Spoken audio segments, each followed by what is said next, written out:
Robinson Crusoe by Daniel Dafoe. Chapter 14. A Dream Realized. Having brought all my things on shore and secured them, I went back to my boat and rowed or paddled her along the shore to her old harbor, where I laid her up, and made the best of my way to my old habitation, where I found everything safe and quiet. I began now to repose myself, live after my old fashion, and take care of my family affairs, and for a while I lived easy enough, only that I was more vigilant than I used to be, looked out oftener,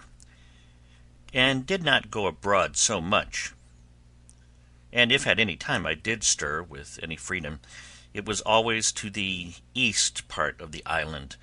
where I was pretty well satisfied the savages never came, and where I could go without so many precautions, and such a load of arms and ammunition as I always carried with me if I went the other way. I lived in this condition near 2 years more, but my unlucky head, that was always to let me know it was born to make my body miserable, was all these 2 years filled with projects and designs how, if it were possible, I might get away from this island, for sometimes I was for making another voyage to the wreck, though my reason told me there was nothing left there worth the hazard of my voyage, sometimes for a ramble one way, sometimes another, and I believe, verily, if I had had the boat that I went from Sallee in, I should have ventured to sea, bound anywhere, I knew not whither. I have been, in all my circumstances, a memento to those who are touched with the general plague of mankind, whence, for aught I know, one half of their miseries flow. I mean that of not being satisfied with the station wherein God and nature hath placed them, for not to look back upon my primitive condition, and the excellent advice of my father, the opposition to which was, as I may call it, my original sin, my subsequent mistakes of the same kind had been the means of my coming into this miserable condition. For had that Providence which so happily seated me at the Brazils, as a planter, blessed me with confined desires, and I could have been contented to have gone on gradually, I might have been by this time, I mean in the time of my being in this island, one of the most considerable planters in the Brazils. Nay, I am persuaded that, by the improvements I had made in that little time I lived there, and the increase I should probably have made if I had remained, I might have been worth 100,000 moidores. And what business had I to leave a settled fortune, a well-stocked plantation, improving and increasing, to turn supercargo to Guinea, to fetch negroes, when patience and time would have so increased our stock at home, that we could have bought them at our own door from those whose business it was to fetch them. And though it had cost us something more, yet the difference of that price was by no means worth saving at so great a hazard. But as this is usually the fate of young heads, so reflection upon the folly of it is as commonly the exercise of more years, or of the dear bought experience of time. So it was with me now. And yet so deep had the mistake taken root in my temper that I could not satisfy myself in my station, but was continually poring upon the means and possibility of my escape from this place. And that I may, with greater pleasure to the reader, bring on the remaining part of my story, it may not be improper to give him some account of my first conceptions on the subject of this foolish scheme of my escape, and how and upon what foundation I acted. I am now to be supposed retired into my castle, after my late voyage to the wreck, my frigate laid up and secured under water, as usual, and my condition restored to what it was before. I had more wealth indeed than I had before, but was not at all the richer, for I had no more use for it than the Indians of Peru had before the Spaniards came there. It was one of the nights in the rainy season in March, the 24th year of my first setting foot in this island of solitude. I was lying in my bed or hammock, awake, very well in health, had no pain, no distemper, no uneasiness of body, nor any uneasiness of mind more than ordinary, but could by no means close my eyes, that is, so as to sleep. No, not a wink all night long, otherwise than as follows. It is impossible to set down the innumerable crowd of thoughts that whirled through that great thoroughfare of the brain, the memory, in this night's time. I ran over the whole history of my life in miniature, or by abridgment, as I may call it, to my coming to this island, and also of that part of my life since I came to this island. In my reflections upon the state of my case since I came on shore on this island, I was comparing the happy posture of my affairs in the first years of my habitation here with the life of anxiety, fear, and care which I had lived in ever since I had seen the print of a foot in the sand. Not that I did not believe the savages had frequented the island even all the while, and might have been several hundreds of them at times on shore there. But I had never known it, and was incapable of any apprehensions about it. My satisfaction was perfect, though my danger was the same, and I was as happy in not knowing my danger as if I had never really been exposed to it. This furnished my thoughts with many very profitable reflections, and particularly this one: how infinitely good that Providence is which has provided in its government of mankind such narrow bounds to his sight and knowledge of things, and though he walks in the midst of so many thousand dangers, the sight of which, if discovered to him, would distract his mind and sink his spirits, he is kept serene and calm by having the events of things hid from his eyes, and knowing nothing of the dangers which surround him. After these thoughts had for some time entertained me, I came to reflect seriously upon the real danger I had been in for so many years in this very island, and how I had walked about in the greatest security, and with all possible tranquillity, even when perhaps nothing but the brow of a hill, a great tree, or the casual approach of night had been between me and the worst kind of destruction, that is, that of falling into the hands of cannibals and savages, who would have seized on me with the same view as I would on a goat or turtle, and have thought of it no more a crime to kill and devour me than I did of a pigeon or a curlew. I would unjustly slander myself if I should say I was not sincerely thankful to my great preserver, to whose singular protection I acknowledged, with great humanity, all these unknown deliverances were due, and without which I must inevitably have fallen into their merciless hands. When these thoughts were over, my head was for some time taken up to considering the nature of these wretched creatures, I mean the savages, and how it came to pass in the world that the wise governor of all things should give up any of his creatures to such inhumanity, nay, to something so much more below even brutality itself, as to devour its own kind. But as this ended in some, at that time, fruitless speculations, it occurred to me to inquire what part of the world these wretches lived in, how far off the coast was from whence they came,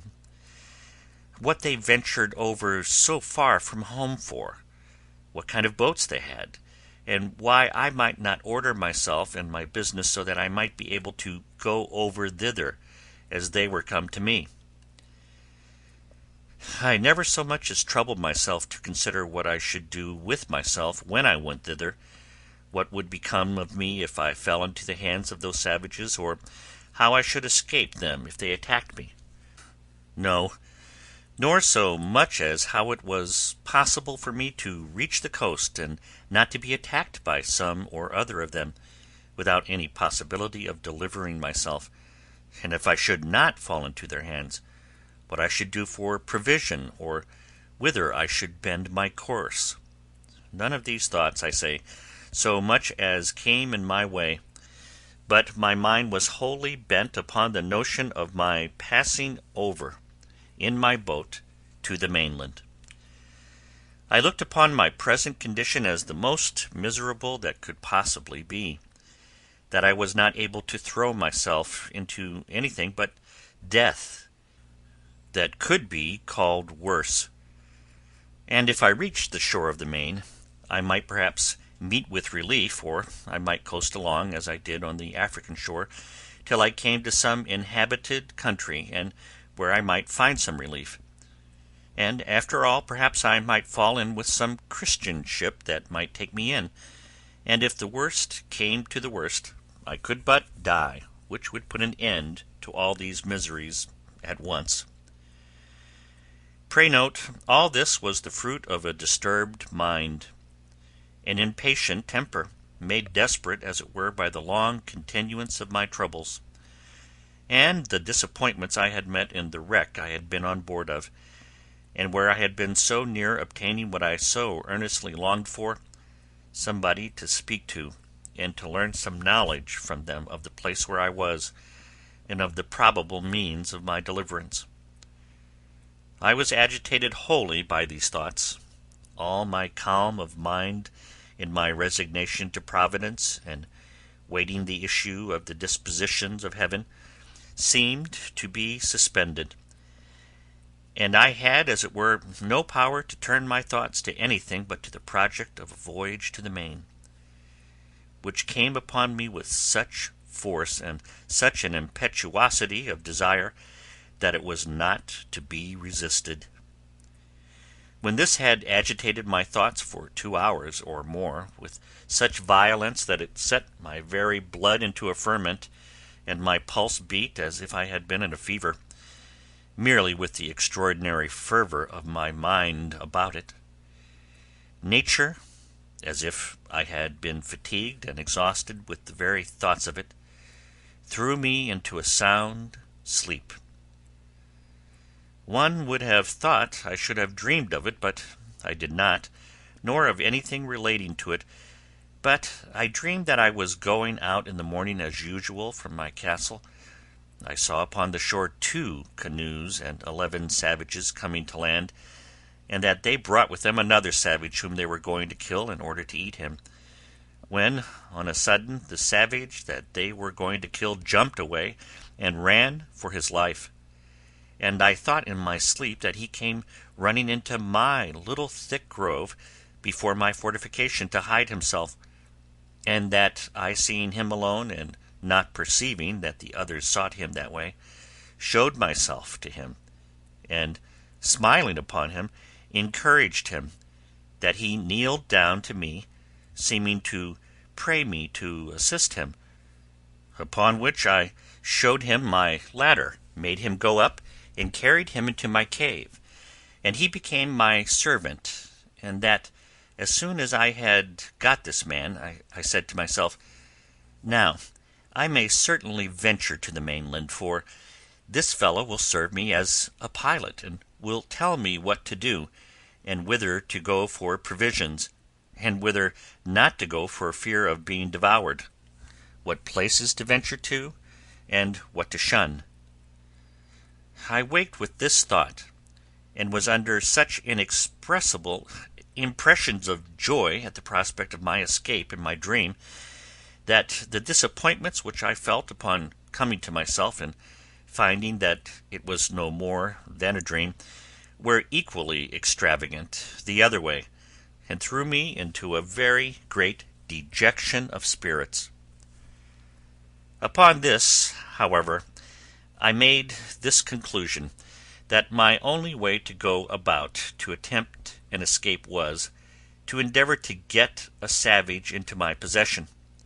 and if possible it should be one of their prisoners whom they had condemned to be eaten, and should bring hither to kill. But these thoughts still were attended with this difficulty, that it was impossible to effect this without attacking a whole caravan of them and killing them all, and this was not only a very desperate attempt, and might miscarry, but,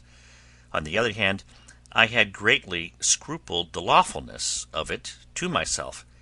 and my heart trembled at the thoughts of shedding so much blood, though it was for my deliverance. I need not repeat the arguments which occurred to me against this, they being the same mentioned before, but though I had other reasons to offer now, that is, that those men were enemies to my life and would devour me if they could, that it was self-preservation in the highest degree to deliver myself from this death of a life, and was acting in my own defence as much as if they were actually assaulting me, and the like. I say, though these things argued for it, yet the thoughts of shedding human blood for my deliverance were very terrible to me, and such as I could by no means reconcile myself to for a great while.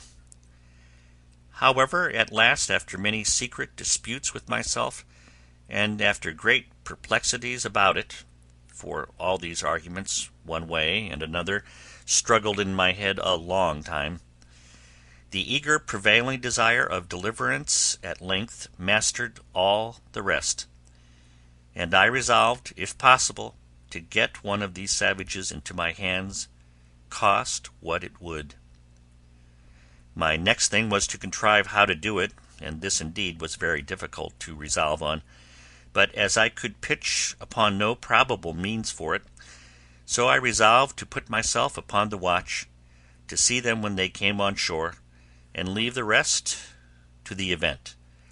taking such measures as the opportunity should present, let what would be. With these resolutions in my thoughts, I set myself upon the scout as often as possible, and indeed so often that I was heartily tired of it, for it was above a year and a half that I waited,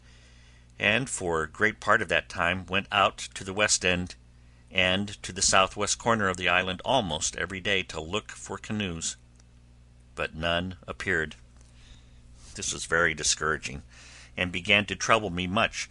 though I cannot say that it did in this case, as it had done some time before, wear off the edge of my desire to the thing, but the longer it seemed to be delayed, the more eager I was for it. In a word, I was not at first so careful to shun the sight of these savages and avoid being seen by them, as I was now eager to be upon them. Besides, I fancied myself able to manage one, nay, 2 or 3 savages if I had them, so as to make them entirely slaves to me, to do whatever I should direct them, and to prevent their being able at any time to do me any hurt. It was a great while that I pleased myself with this affair, but nothing still presented itself. All my fancies and schemes came to nothing, for no savages came near me for quite a while. After a year and a half later, I entertained these notions, and by long musings had, as it were, resolved them into nothing, for want of an occasion to put them into execution. I was surprised one morning by seeing no less than 5 canoes all on shore together on my side of the island, and the people who belonged to them all landed and out of my sight. The number of them broke all my measures, for seeing so many, and knowing that they always came 4 or 6 or sometimes more in a boat, I could not tell what to think of it, or how to take my measures to attack 20 or 30 men single-handed, so lay still in my castle, perplexed and discomforted. However, I put myself into the same position for an attack that I had formerly provided, and was just ready for action if anything had presented. Having waited a good while, listening to hear if they made any noise, at length, being very impatient, I set my guns at the foot of my ladder and clambered up to the top of the hill by my 2 stages as usual, standing so, however, that my head did not appear above the hill, so that they could not perceive me by any means. Here I observed by the help of my perspective glass that they were no less than 30 in number, that they had a fire kindled, and that they had meat dressed. How they cooked it I knew not, nor what it was, but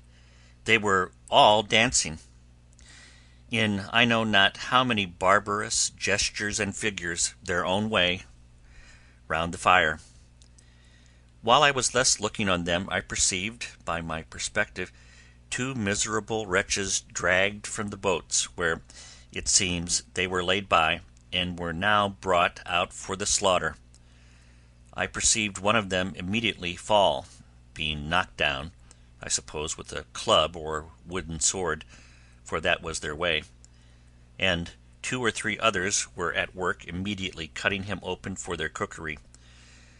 while the other victim was left standing by himself, that they should be ready for him.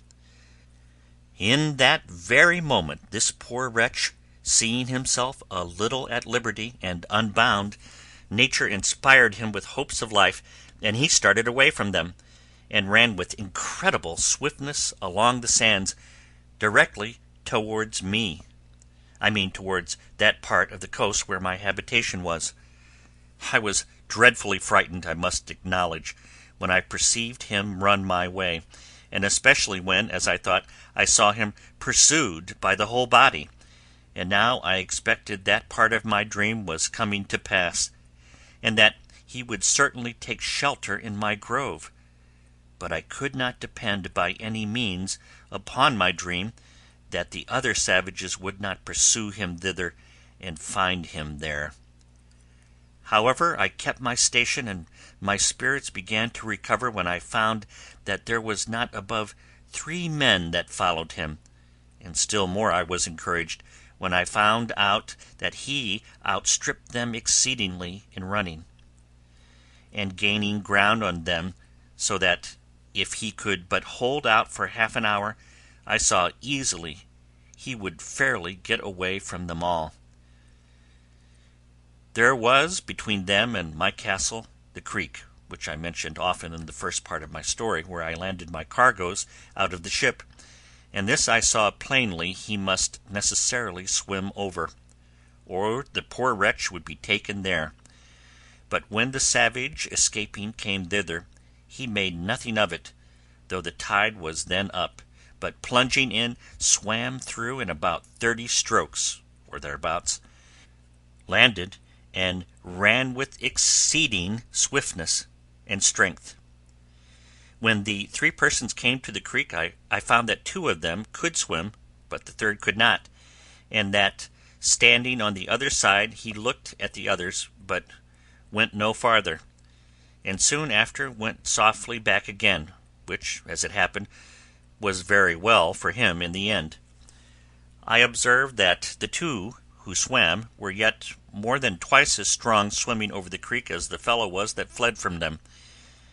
It came very warmly upon my thoughts, and indeed irresistibly, that now was the time to get me a servant, and perhaps a companion or assistant, and that I was plainly called by Providence to save this poor creature's life. I immediately ran down the ladders with all possible expedition, fetched my 2 guns, for they were both at the foot of the ladders, as I observed before, and getting up again with the same haste to the top of the hill, I crossed towards the sea, and having a very short cut, and all downhill, placed myself in the way between the pursuers and the pursued, hallooing aloud to him that fled, who, looking back, was at first perhaps as much frightened at me as at them, but I beckoned with my hand for him to come back, and in the meantime I slowly advanced towards the two that followed. Then, rushing at once upon the foremost, I knocked him down with the stock of my piece. I was loath to fire, because I would not have the rest hear, though at that distance it would not have been easily heard, and being out of sight of the smoke too, they would not have known what to make of it. Having knocked this fellow down, the other who pursued him stopped, as if he had been frightened, and I advanced towards him. But as I came nearer, I perceived presently he had a bow and arrow, and was fitting it to shoot at me. So I was then obliged to shoot at him first, which I did, and killed him at the first shot. The poor savage who fled but had stopped, though he saw both his enemies fallen and killed, as he thought, yet was so frightened with the fire and noise of my piece that he stood stock still, and neither came forward nor went backward, though he seemed rather inclined still to fly than to come on. I hallooed him again, and made signs to come forward, which he easily understood, and came a little way, then stopped again, and then a little farther, and stopped again, and I could then perceive that he stood trembling, as if he had been taken prisoner, and had just been to be killed, as his two enemies were. I beckoned to him again to come to me, and gave him all the signs of encouragement that I could think of, and he came nearer and nearer, kneeling down every 10 or 12 steps in token of acknowledgment for saving his life. I smiled at him and looked pleasantly, and beckoned to him to come still nearer. At length he came close to me, and then he kneeled down again, kissed the ground, and laid his head upon the ground, and taking me by the foot, set my foot upon his head. This, it seems, was in token of swearing to be my slave for ever. I took him up and made much of him, and encouraged him all I could, but there was no more work to do yet, for I perceived the savage whom I had knocked down was not killed, but stunned with the blow, and began to come to himself, so I pointed to him and showed him the savage that he was not dead. Upon this he spoke some words to me, and though I could not understand them, yet I thought they were pleasant to hear, for they were the first sound of a man's voice that I had heard, my own excepted, for above 25 years. But there was no time for such reflections now. The savage who was knocked down recovered himself so far as to sit up upon the ground, and I perceived that the savage began to be afraid. But when I saw that, I presented my other piece at the man, as if I would shoot him. Upon this, my savage, for so I call him now, made a motion to me to lend him my sword, which hung naked in a belt by my side, which I did. He no sooner had it, but he runs to his enemy, and at one blow cut off his head, so cleverly no executioner in Germany could have done it sooner or better, which I thought very strange for one who, I had reason to believe, never saw a sword in his life before, except their own wooden swords. However, it seems, as if I learned afterwards, they made their wooden swords so sharp, so heavy, and the wood is so hard, that they will even cut off heads with them, ay, and arms, and that at one blow too. When he had done this, he comes laughing to me in sign of triumph, and brought me the sword again, and with abundance of gestures which I did not understand, laid it down with the head of the savage that he had killed just before me. But that which astonished him most was to know how I killed the other Indian so far off, so, pointing to him, he made signs to me to let him go to him, and I bade him go, as well as I could. When he came to him, he stood like one amazed, looking at him, turning him first on one side, then on the other, looked at the wound the bullet had made, which it seems was just in his breast, where it had made a hole, and no great quantity of blood had followed, but he had bled inwardly, for he was quite dead. He took up his bow and arrows and came back, so I turned to go away and beckoned him to follow me,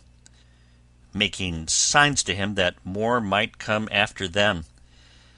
Upon this he made signs to me that he should bury them with sand,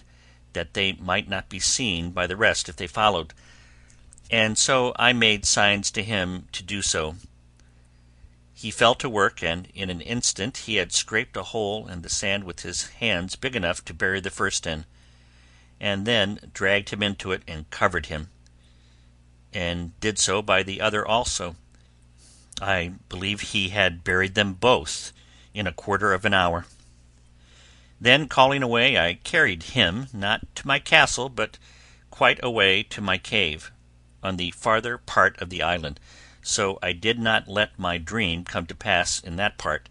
that he came into my grove for shelter. Here I gave him bread and a bunch of raisins to eat, and a draught of water, which I found he was indeed in great distress for, from his running, and having refreshed him, I made signs for him to go and lie down to sleep, showing him a place where I had laid some rice straw and a blanket upon it, which I used to sleep upon myself sometimes. So the poor creature lay down and went to sleep. He was a comely, handsome fellow, perfectly well made, with straight, long limbs, not too large, tall, and well shaped, and, as I reckon, about 26 years of age. He had a very good countenance, not a fierce and surly aspect, but seemed to have something very manly in his face, and yet he had all the sweetness and softness of a European in his countenance too, especially when he smiled. His hair was long and black, not curled like wool, his forehead very high and large, and a great vivacity and sparkling sharpness in his eyes. The color of his skin was not quite black, but very tawny, and yet not an ugly yellow nauseous tawny as the Brazilians and Virginians and other natives of America are, but of a bright kind of a dun olive color that had in it something very agreeable, though not very easy to describe. His face was round and plump, his nose small, not flat like the negroes, a very good mouth, thin lips, and fine teeth well set, and as white as ivory. After he had slumbered, rather than slept, about half an hour, he awoke again and came out of the cave to me, for I had been milking my goats which I had in the enclosure just by. When he espied me, he came running to me, laying himself down again upon the ground, with all the signs of a humble, thankful disposition, making a great many antic gestures to show it. At last he lay his head flat upon the ground, close to my foot, and sets my other foot upon his head, as he had done before, and after this made all the signs to me of subjection, servitude, and submission imaginable, to let me know how he would serve me so long as he lived. I understood him in many things, and let him know I was very well pleased with him. In a little time I began to speak to him and teach him to speak to me, and first I let him know his name should be Friday, which was the day I saved his life. I called him so for the memory of the time. I likewise taught him to say master, and then let him know that was to be my name. I likewise taught him to say yes and no, and to know the meaning of them. I gave him some milk in an earthen pot, and let him see me drink it before him, and sop my bread in it, gave him a cake of bread to do the like, which he quickly complied with, and made signs that it was very good for him. I kept there with him all that night, but as soon as it was day I beckoned to him to come with me, and let him know I would give him some clothes, at which he seemed very glad, for he was stark naked. As he went by the place where he had buried the two men, he pointed exactly to the place and showed me the marks that he had made to find them again, making signs to me that we should dig them up and eat them. At this I appeared very angry, expressed my abhorrence of it,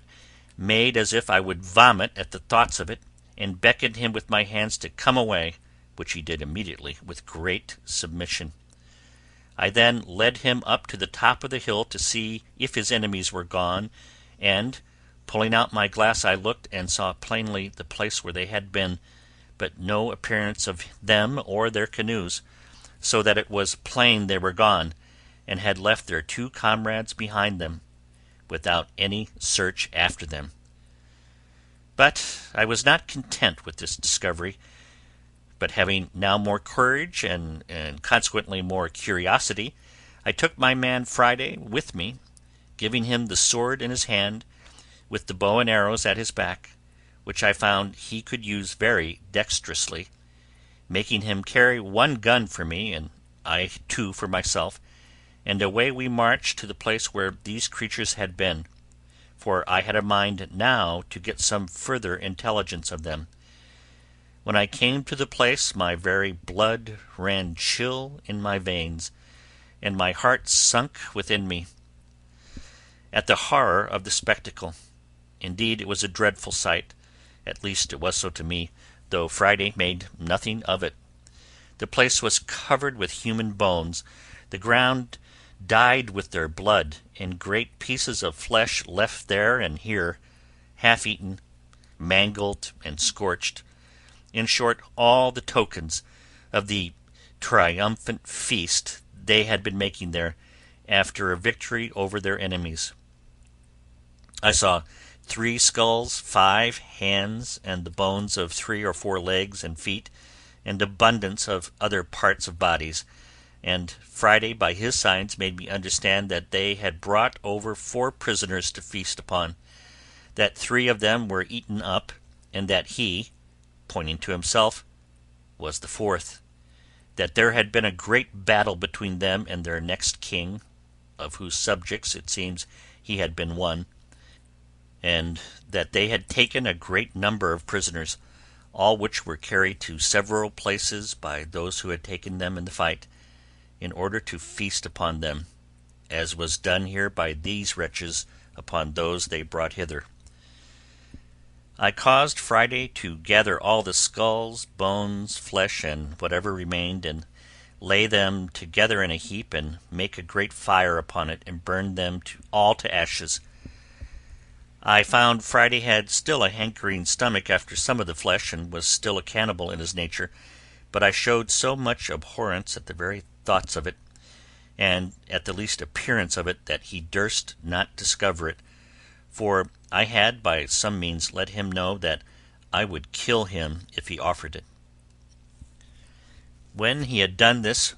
we came back to our castle, and there I fell to work for my man Friday.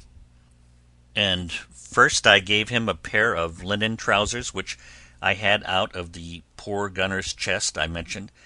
which I found in the wreck, and which, with a little alteration, fitted him very well.